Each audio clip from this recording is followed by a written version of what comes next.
Hi, everyone. Welcome into DodgerHeads presented by DodgerBlue.com, part of the Media March Sports Network. My name is Blake Williams, and I'm joined today by a special guest, Dodgers relief pitcher and 2024 World Series champion, Evan Phillips.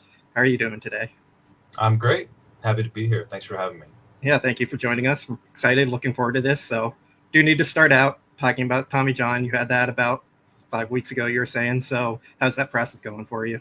Yeah, 5 weeks exactly today, and still very much so in the early stages. So just treating each day individually and trying to just hang in there the best I can.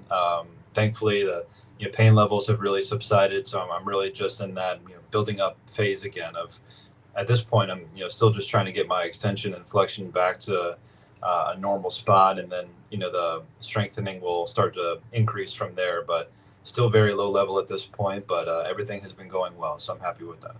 Something you previously talked about was kind of wanting to be a support system for other guys on the team and in the bullpen and trying to just kill time because you're not out there on the field and a lot more free time than you're used to. So, how has that process been going for you? Like, has anything stood out or surprised you from it?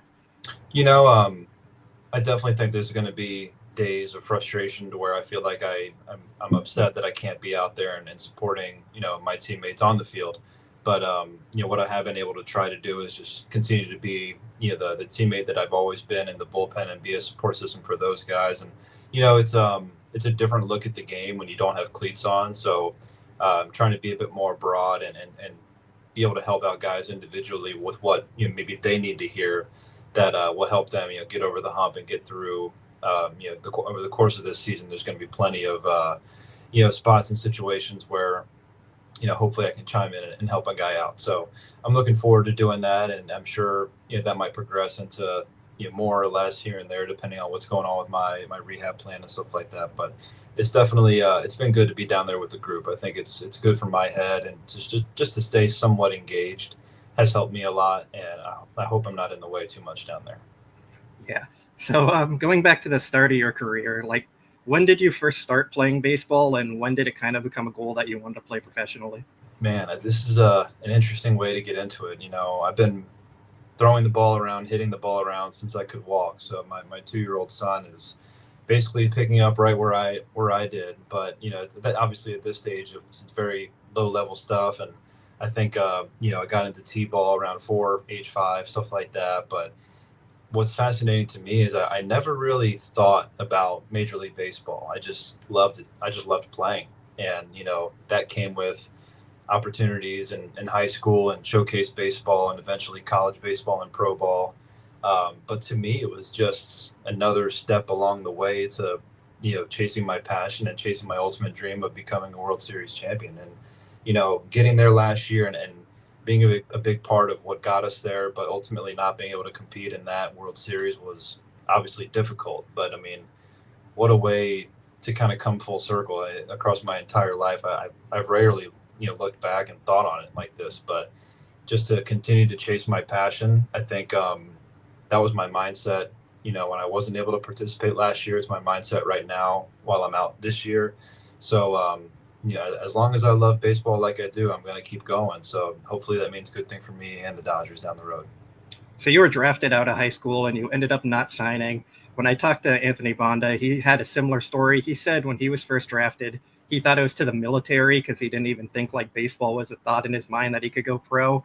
Do you remember getting drafted out of high school and like what your thoughts are at that time? That's pretty funny about Anthony. But yeah, of course, I was a moderately exciting high school prospect. I wasn't committed to a major school. I ended up at UNC Wilmington, which is a wonderful fit for me, and their program has grown tremendously since I've been there. But um, the opportunity out of high school, I think, was more so let's see if there is an opportunity, and then have the conversation afterwards. And sure enough, I had a family friend in Kansas City who was banging on the table for me just to see if we can get Evan signed and see if he wants to come develop with the Kansas City Royals. And ultimately, I think we chose college just for I don't know if I was ready for pro ball at that point. I think um, I was driven further to college just to have the 3 years of development. And we didn't talk much about strategy at that point, but it definitely it worked out in my favor to wait a little bit. I needed those 3 years in college, and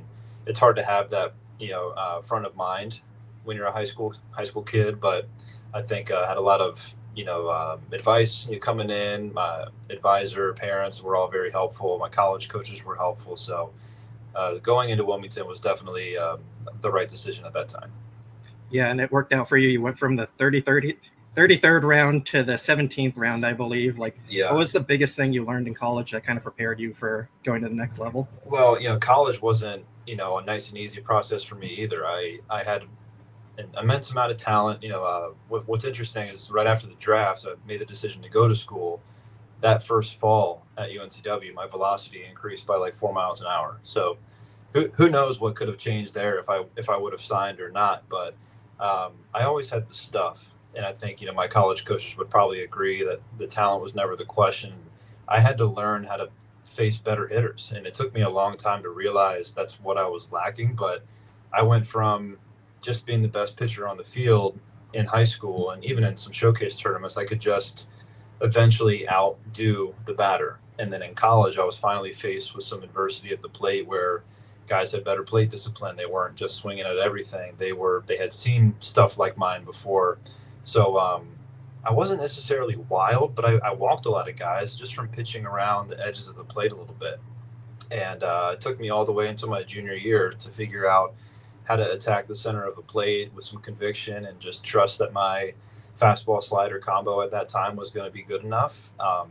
You had a lot of shouting matches with my pitching coach that year, and actually he just give him a little shout out. He just got named assistant coach of the year at Coastal Carolina, Matt Williams. So big shout out to him for helping me get over a lot of the mental hurdles, trusting myself.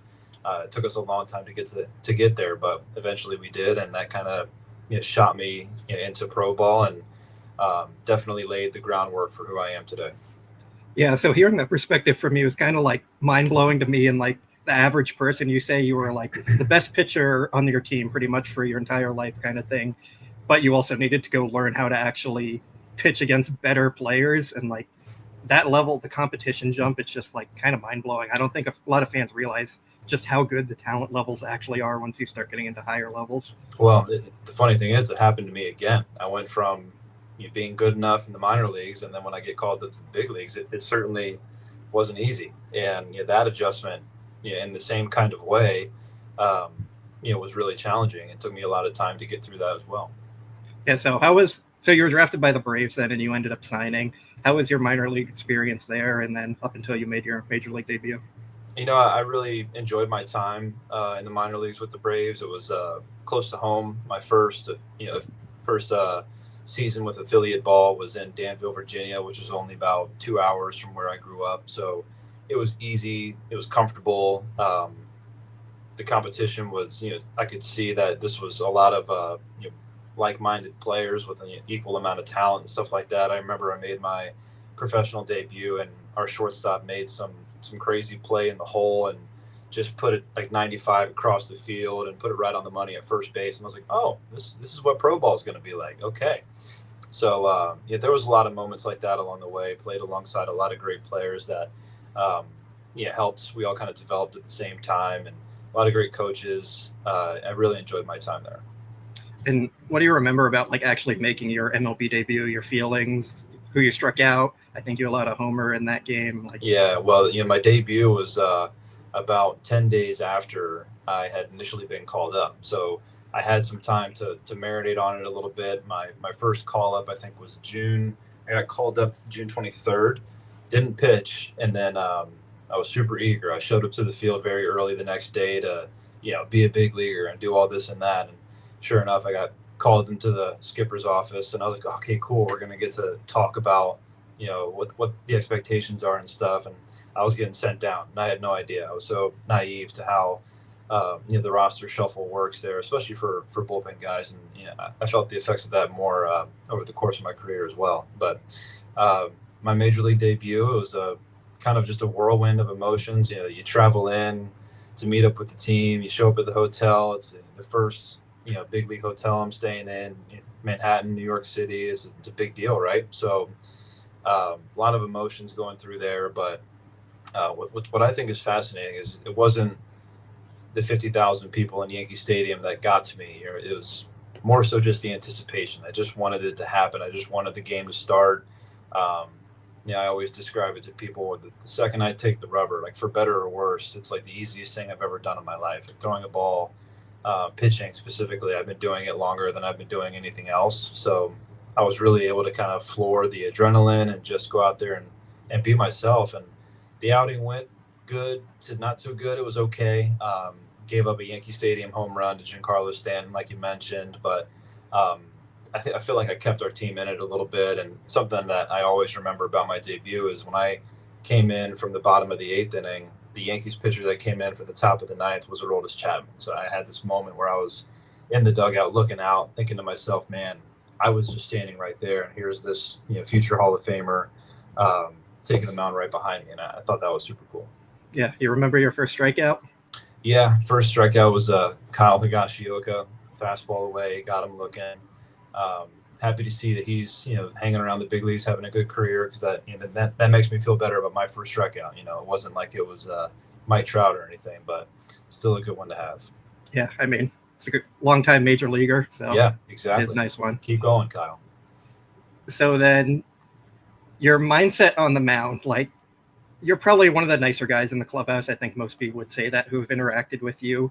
How do you do you have to make yourself angry? I know that's something Landon Knack has talked about. Like he's one of those like really nice reserve guys, and then he has to go out there, get angry. Like, how does that work for you?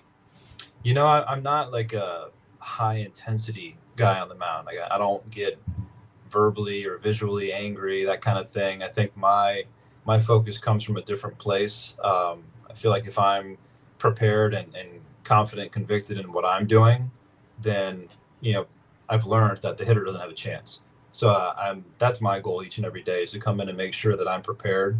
And then when I go out there and toe the rubber, I know exactly what my plan is, and I can just trust myself. And as just a natural competitor, it's what I've been doing my whole life. I don't have to add any more, or if anything, I try to, like I said in my debut, just kind of floor those external emotions. Because I feel like if my brain gets a little too cloudy by, man, this is a big out, I really got to get Machado right here, then things start to unfold for me. And I've learned that through my career. So I've tried to be the guy that adds and screams and yells and gets angry, but it's just not who I am. So I'm not going to try to pretend to be something if it doesn't work for me.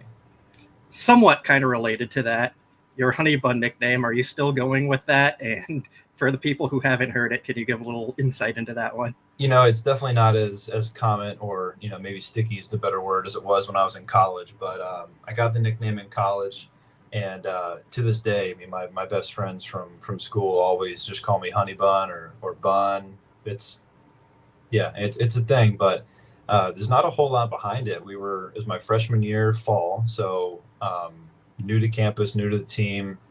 I was part of the starting rotation mix, so I had a game where I wasn't pitching, so I had a duty that day whether it was like the game chart, velocity chart, something like that, but I was sitting beside the other starting pitcher who was doing the opposite chart. And naturally, being an 18-year-old hungry college kid, I brought some snacks. I brought, I'm pretty sure, I'll almost guarantee it was a bag of Cheetos, a Dr. Pepper, and a honey bun, like a little salty snack, my drink, and my dessert, just naturally. And, it's not like I often ate honey buns. It was just something I happened to grab from the school shop on the way to the field. And I pull it out, start to eat it, and he just thought it was hilarious and said, "I'm going to start calling you Honey Bun." And he was like, senior starting pitcher, loved in the clubhouse, great guy. And I was like, whatever, man, that's a stupid nickname. It's not going to stick. And sure enough, 3 years of college ball, and then, like I said, up until this day, it's who I am to all my college teammates. Yeah, it seems like it's always those kind of nicknames that don't really make sense or just kind of come about randomly that end up sticking. And I know Alex Vesey, I think it was, who made the high leverage Honey Bun shirts. That nickname still makes its round on Twitter sometimes. Right. That's what was so funny is the Dodgers were tired of calling me Evan and said, "Hey, we need a nickname. Like, what do you got? Like, what do people like to call you?" And I was like, I got nothing. I got Honey Bun. Like, do you want to know that story? And they were, so they loved the story. And then, Vest made the shirts, and our bullpen coach's son actually came up with like the high leverage Honey Bun start at the little like alliteration part. Yeah. So Before you got to the Dodgers, though, you did bounce around with a few teams. You ended up going to the Orioles and the Tampa Bay Rays. Do you remember the trade that sent you to the Orioles? Because it had some pretty significant players in it. Yeah. That day I had a conversation with my agent, and he said, "No shot. I don't think you're getting traded. The type of deal that the Braves are looking to make would be for upper class prospects. Not that I wasn't something, but just someone that's on like a top 30 list, somebody a bit more with higher pedigree than I had." But sure enough, basically right as the deadline was going to end, I get called into the manager's office, and at 4 o'clock on the East Coast, like with a game that night, no one gets called into the office like that. So everybody knew what was going to happen, and had the conversation with the manager, and he mentioned that I was getting traded to the Orioles, which was unbelievable news for me because that was my childhood team. So to be able to make those phone calls to my parents and let them know that I was heading to Baltimore was really, really special. Obviously, I wish it would have gone a bit, better for me over there, but I'm better for it. So it happened, and I definitely appreciated my time there. But to answer your question, the trade was for Kevin Gausman and Darren O'Day.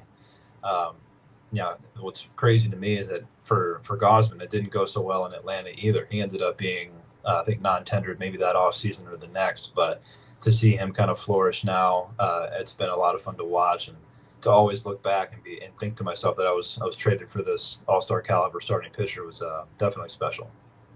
And then with the Tampa Bay Rays, them and the Dodgers are probably considered two of the best pitching development teams in baseball. Yeah. What kind of differences and similarities did you notice between them, and what was the thing that clicked for you with the Dodgers that maybe didn't click with the Rays?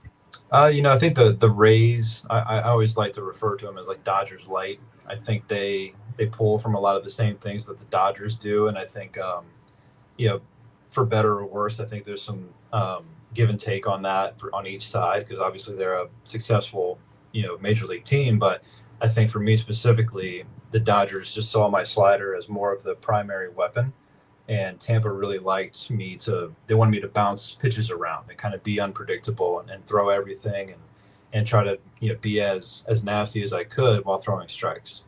I think you've seen that recipe work for many of their guys over the years, and getting over to LA, they really wanted to highlight and feature the slider and really challenge me to be able to use that in really any and all counts. And that's been the foundation for my success in the big leagues. And what do you remember about that process of being DFA'd with the Rays? I think that would have been your third time moving on from an organization. Can you kind of take people through that experience of what the DFA process is like and what kind of goes through all that? Yeah, that one was challenging because when I had been called up by Tampa, they knew that I was out of minor league options. So they knew that if they wanted to send me back down, they would have had to expose me to waivers. And so when I first got called up, I was hopeful, if I pitched well, I'd have the opportunity to stay. So I was certainly disappointed when I got called in, and I was in there with Kevin Cash and one of the assistant GMs, and we had the conversation about being designated and how they'd really like to keep me.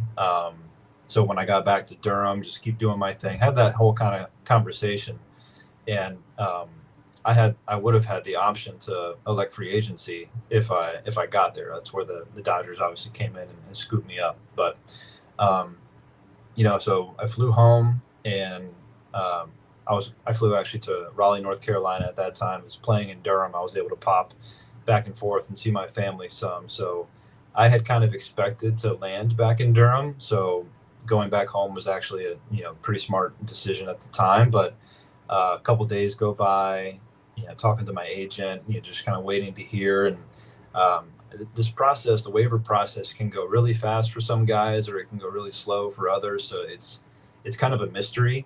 But ultimately, the phone call comes in from Tampa, and I can kind of just hear the, maybe not anger, but disappointment. The disappointment in his voice. He was just saying, "Man, the Dodgers claimed you. You're going to get a call from Brandon Gomes soon. He's a great guy. He'll take care of you. Wish you the best of luck." Yeah, but you could see how upset he was about it. And then, sure enough, I think in between that phone call, I raced to call my family. I called my wife and let her know about this big change. And going to go to Los Angeles. Got on the phone with Brandon Gomes about the logistics.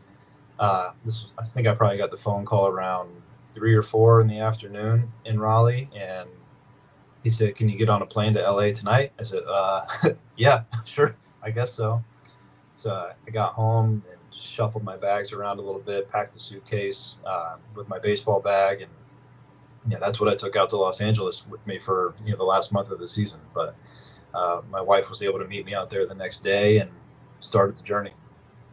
So when you got to the Dodgers, like before you were actually there, were you excited? Were you nervous? What kind of emotions were going through your mind? Because at the time, I think that was one of their historic winning seasons. So Oh yeah, loaded team with superstars, just constantly winning, and you're kind of trying to fight for your spot on a major league roster and establish yourself. So like, what are those yeah. emotions like? Yeah, like not only that, but also just the Dodgers itself. Being a West Coast team, me being a kid that grew up in North Carolina, I didn't get to see the Dodgers play a whole lot. So I'd always see the highlights of Clayton Kershaw. And, they made this big trade for Trey Turner and Max Scherzer. They brought in Albert Pujols. So um, I was admiring it from afar, but when it actually became my reality, those thoughts became a reality for me, and I was just spiraling for a little bit. I remember I was very early to the clubhouse that morning just to make sure I knew where I was going. And I think the first person I see when I walked in the clubhouse, and Blake, you've seen the old clubhouse too, but I walk in and Clayton Kershaw kind of pops his head around the corner by the food room and he just says, "What's up, man?" And yeah, that just first thing I thought was like, wow, Clayton Kershaw just said hi to me. Like that was Clayton Kershaw. And then, I'm getting comfortable in my locker and everything. And sure enough, guys are pouring in left and right. You got Albert Pujols in this corner, Max Scherzer down here, Trey Turner and Joe Kelly are my locker mates right beside me. Mookie's in the corner. It was an unbelievable team to walk in and be a part of. And um, I was definitely on eggshells a little bit because the team was trying to chase down the Giants that year for the division title. And, I was just trying to find my footing and see what happened. And fortunately, I think one of the hidden talents, superpowers of the Dodgers is that they find a way to give a guy, even a new guy, everything they have. They'll offer you basically whatever they think you need to hear to try to unlock something that might help. And that first thing for me is that they just kept on telling me how good I was. I was like, "Have you guys not seen my career ERA? Like, I stink. Like, go ask Mookie. He played against me in the American League East. Like, I stink." And they just kept on telling me how much they believed in it, how much they liked what they saw and this and that. And I was just still dealing with that doubt because I hadn't seen it for myself at the big league level. I was still pitching, with that almost expectation of failure to come. It was just a hard league for me. And I really had to commit to what the Dodgers were telling me because I had no other choices at this point. So certainly glad I did, and I've been able to run with it pretty well. Yeah, you ended up making the postseason roster, and you were still kind of fighting for your spot a little bit the next spring training. Like you said, you were out of options at the time, and they would have had to DFA you instead of just sending you to AAA or something to work on things. So when did it finally start to click for you that like you could be someone who can really help this team win? A long time. I remember we had an off day in Denver, and I went to play golf with a few of our teammates, and this was probably after the All-Star break, I want to say. And I was playing with Cody Bellinger, Justin Turner, Will Smith, among other guys. And I don't know how we got on the topic, but I was asking Cody about how he's feeling, this and that, and he asked the same about me. And I made a comment of just like, man, I want to be a part of this. I want to feel like I'm helping us win. And he kind of looked at me like I was dumb and said, like, "Dude, you're one of our best arms in the bullpen." And it took a lot of those little moments for me to really, really start to believe it. Um, Shortly thereafter, I had back-to-back outings in San Francisco. The first one was first and second, nobody out, and then I gave up a bunt single. So it was quickly bases loaded, nobody out.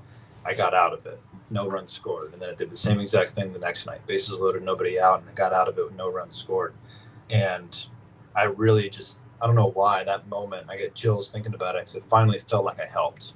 And I think it was maybe the sixth inning and seventh inning of the other game, but pivotal moments, close games against the Giants, and it finally felt like it mattered.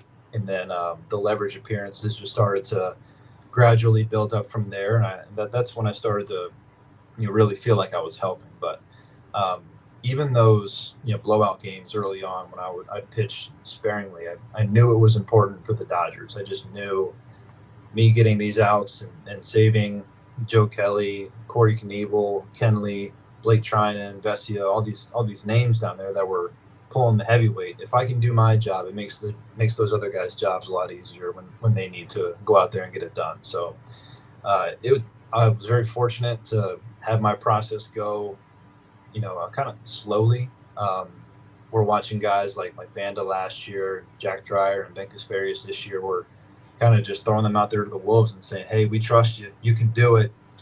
Go get them." And fortunately, I feel like that's a moment where I've really been able to step in with those guys and let them know that A, failure is going to be okay. It's a learning moment, but B, like trust the staff, trust that they're looking out for your best interest because they know how much we're going to need them in the postseason when it matters the most.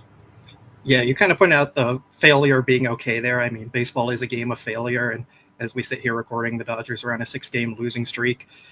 Our website, our staff, we try and preach a lot to fans about like it's a process. Baseball's a long season with a lot of ups and downs. There's going to be bad moments and good stretches. Like, is that what the Dodgers are better at? Like, kind of minimizing those stretches and staying consistent throughout a full season than maybe some other teams have been?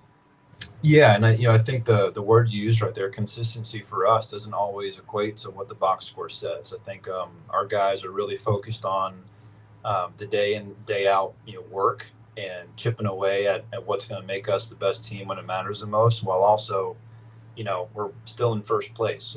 Throughout this tough stretch, we're still in command of the division, still where we feel like we need to be, and we're only going to get better. Throughout this stretch that we're in right now, we've lost Muncy, Teo, and Tommy Evan have missed some time, but they're grinding to get back in there.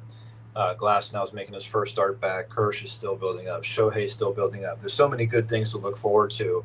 That sure, 6 losses in a row is not ideal, but I think when you look at the big picture, you can trust this group is going to get where it needs to be. Yeah, and like winning a World Series is the ultimate goal. That's the end game.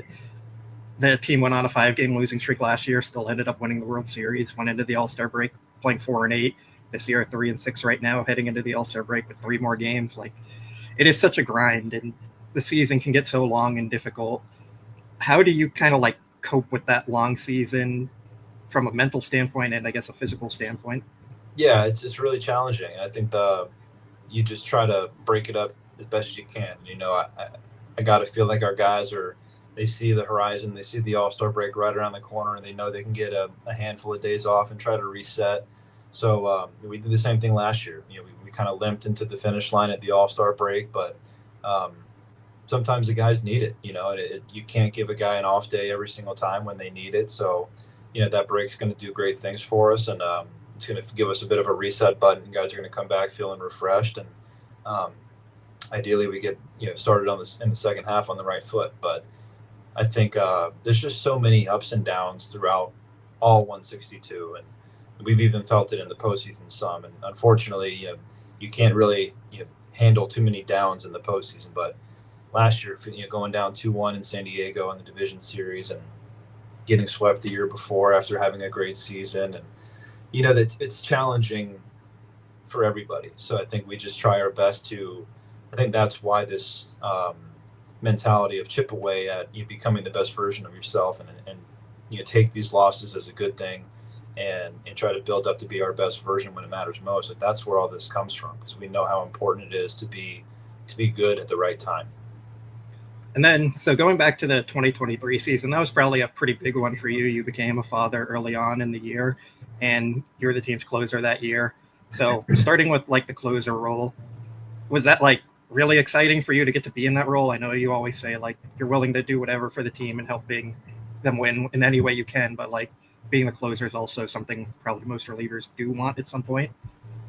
Yeah, I think I genuinely do value every out the same. There is something a little bit different about the ninth inning. It literally, the leverage changes to the most, so being able to get those 3 outs in that moment certainly feels a bit heavier, and more weight comes with it. I feel like I attacked it as best I could, and I certainly love doing it because there's no better feeling than shaking hands with your catcher after the game and celebrating that victory with your team and knowing that you played that role that day. Like that's how you help the team win. It's sometimes hard to come in after the sixth inning, getting out of a mess and shaking the manager's hand and saying, sometimes it's hard to see that as the same as the ninth inning. But there have been plenty of moments throughout this year, years past, and you could get this from every reliever that's ever pitched. Sometimes the seventh inning against the top of the order in a big situation, those 3 outs were bigger, than the ninth sometimes. And it's a mixed bag for sure. The ninth inning is a special feeling, especially on a championship winning team like ours. But, just look at the postseason last year. We had to piece it together however we had to. I think we had guys throughout in the bullpen pitching 1 through 9. It didn't matter. Let's just go get these guys out. And I think our group down there this year, like that's what we value the most. And I think that's the kind of message our group needs to hear for us to do it again. Yeah, that 2024 championship run was probably one of the most perfect, well-pitched bullpen games, and just everyone top to bottom, everyone contributing. I don't think there's any bullpen that was more impressive in a postseason run ever. Like everyone just clicking. It was pretty impressive to watch on a nightly basis.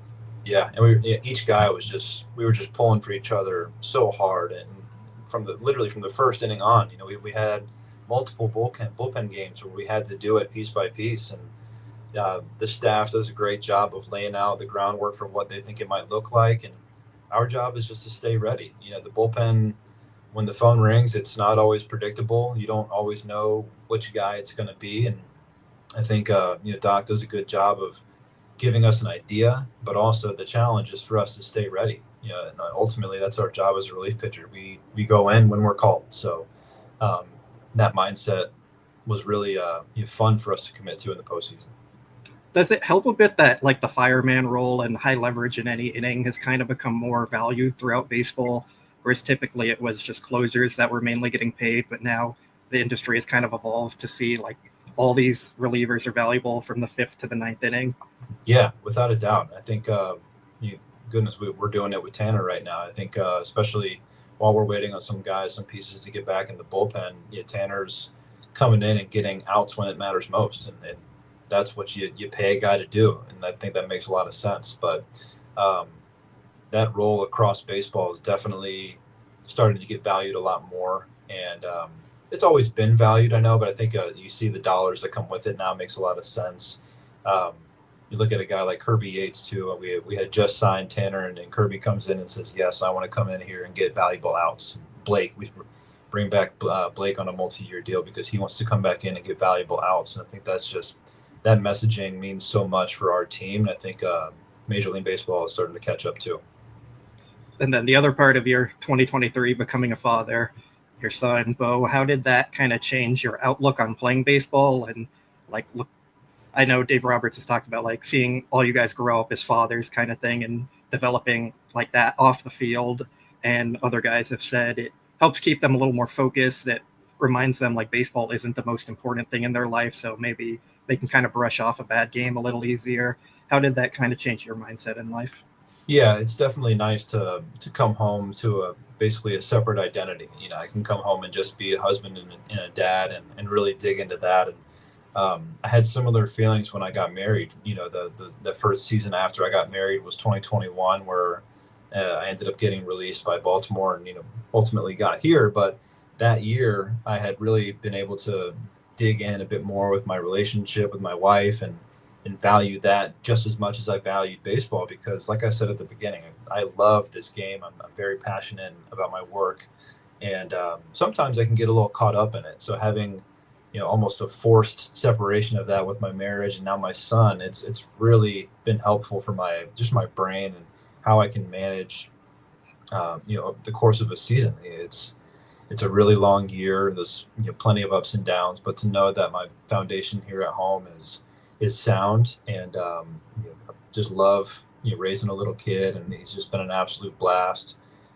It's really been a nice balance for us. And you said he's starting to play baseball a little, right? You hoping he's going to be a position player or follow in your footsteps? We'll see.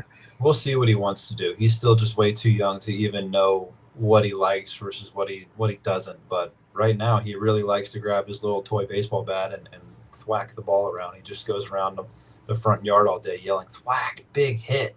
So it's a lot of fun. But if he gets his mom's height, he's going to have a hard time sticking on the mound unless he's one of these like low release ride guys. So we'll see how it shakes out. But I'm going to love him regardless of what he wants to do. And then last year, of course, winning the World Series, the first time for you in your career. You didn't get to pitch in it, which you mentioned a little bit earlier was disappointing, but just the emotions of actually winning. And can you kind of go back to that moment? Yeah, that whole series was just magical for us. From game one, Freddie's walk-off home run, going up 3-0 in Yankee Stadium, the energy in the clubhouse, even after we lost game four, everyone just felt okay. And then going into game five, obviously, going down 5-0 like we did, and then the pieces just started to get put together, an opportunity presented itself, and our guys at the plate, really, got us back into that game, and it started to feel like a reality. And God, I'll never forget the emotions of that final out. Just, I feel like I made a sound that I'll never make again until it happens again, that kind of thing. Running in, just watching your friends celebrate, jumping up and down, dog piling, lifting the trophy, sharing that moment with our families, the champagne celebration in the clubhouse, just moments like that are things you're never going to forget. And it makes you really appreciate all the work that every guy has to put in each year just to have that opportunity. And I think our team is really special because I think that's where the work comes from, is so we can have that kind of celebration again. Are you a fan of the champagne in the eyes, or you can do without that? You got to embrace it. It doesn't burn so bad once you do it 5 or 6 times.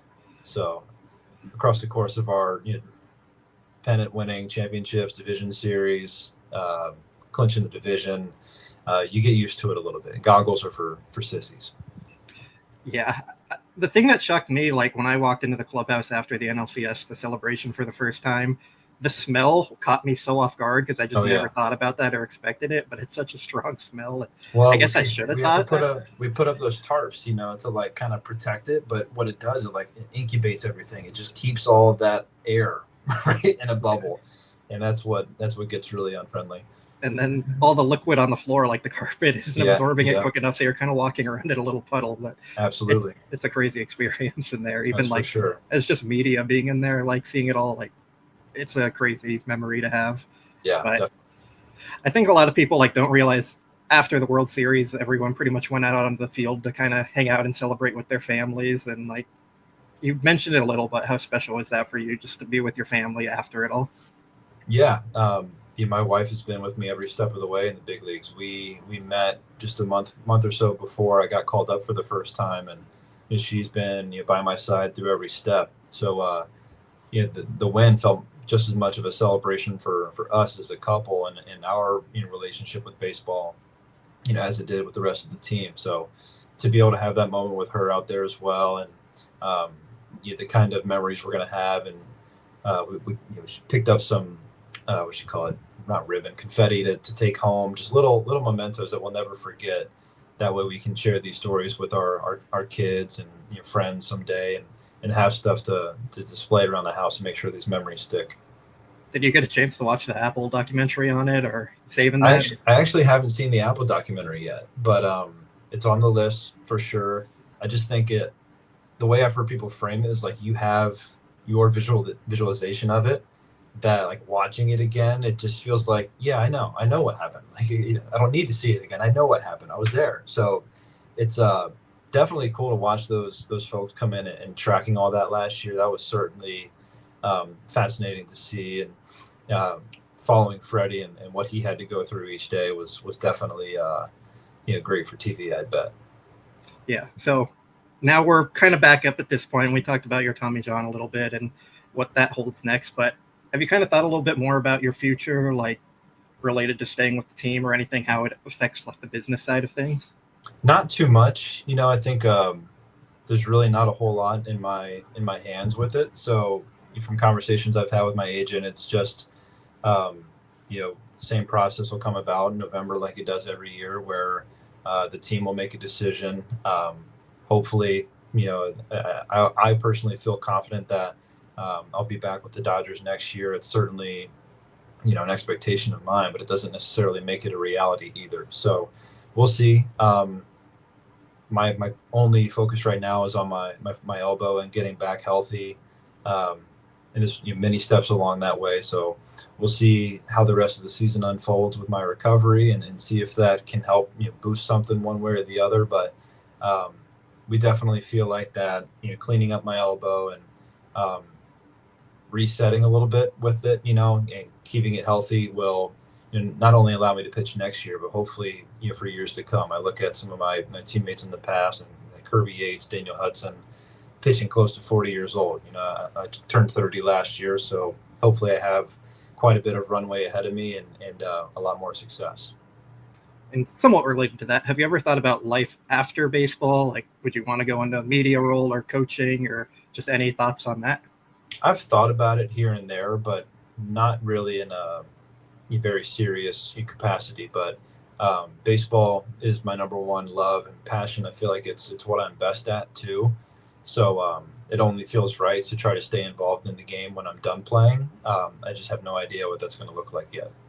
I know the Dodgers do a really good job of keeping former players around and celebrating their alumni. So, yeah, hopefully that's something that could be in the cards for you as well.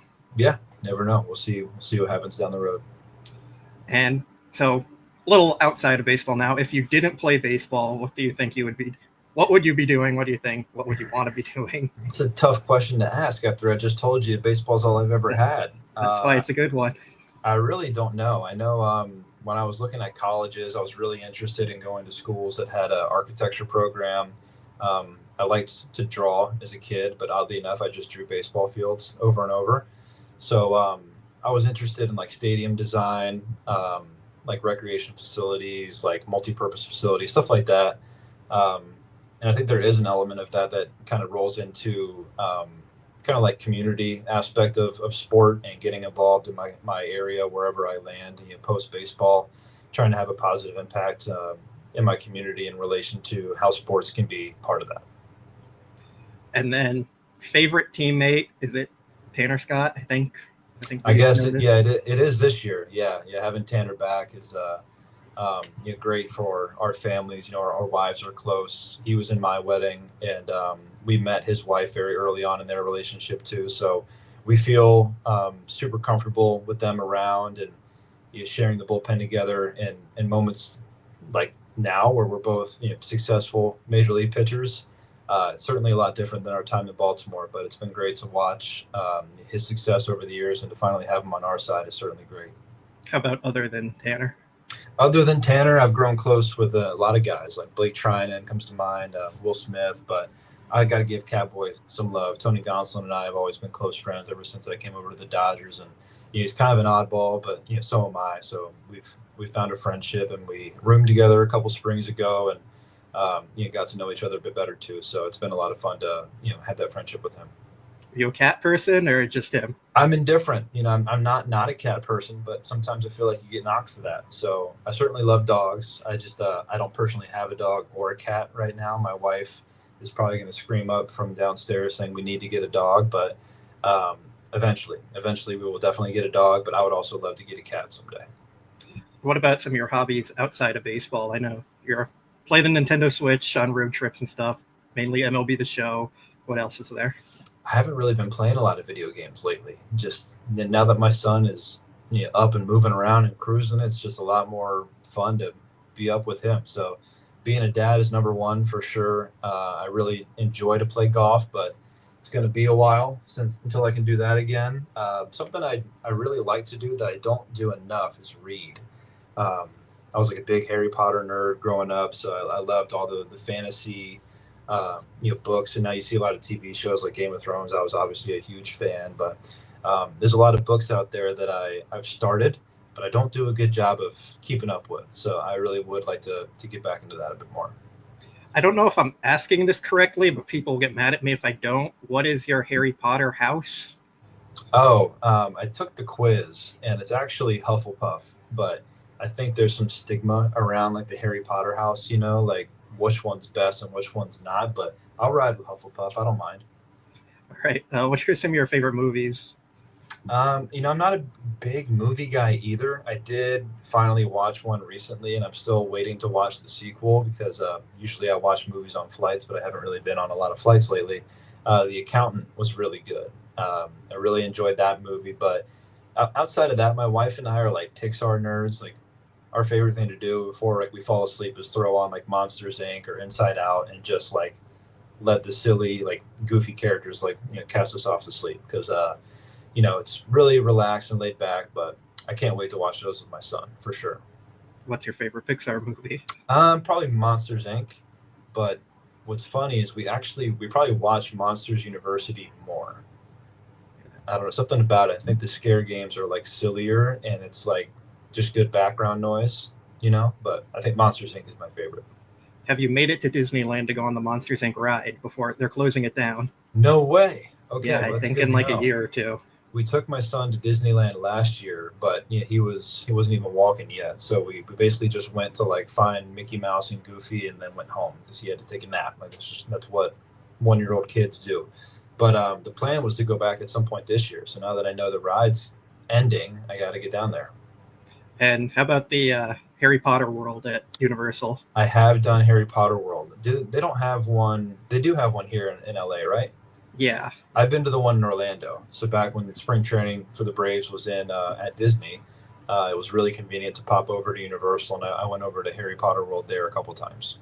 Yeah, I remember when the Dodgers did their charity event at Universal. I talked to you about that, and you hadn't gone yet. So yeah, right. You said right. You needed to go. So I do. Glad you finally got to. I know I keep on thinking about getting my own wand where they like fit you for a wand and stuff, but it's like $100. So I don't know if I'm doing that. Amazon can help me there. Yeah. Any TV shows you've been watching? Lately, we just started one on Netflix called The Waterfront. We're big TV show people. I have been watching Stick on Apple TV Plus, but that golf show is not much, fun for my wife to watch. We repeat like New Girl all the time. My wife loves Schitt's Creek and Friends. All of the Apple TV Plus shows are really good. I mean, we've pretty much done it all. And favorite music genres, band, song, any of them? My favorite music genre is definitely like 90s, like grunge rock, and that's where my walkout song came from. I actually I didn't steal it because I took it from a college teammate of mine, but I really liked it then and I really like it now. So Audio Slave, Chris Cornell, he's top of my list. Foo Fighters, Nirvana. I think those like not classic rock, but older school 90s kind of like metally type rocks. That's definitely my favorite, but I'm not a huge like music guy in general. I kind of just listen to whatever's on the radio or whatever my wife likes to put on, which is usually either country or like just today's pop hits, stuff like that, or whatever's in the clubhouse. The clubhouse is all over the place. Who's the main person running that now? I think it's a playlist that is kind of like curated by Alex, our clubhouse manager. I don't know who gives him the songs.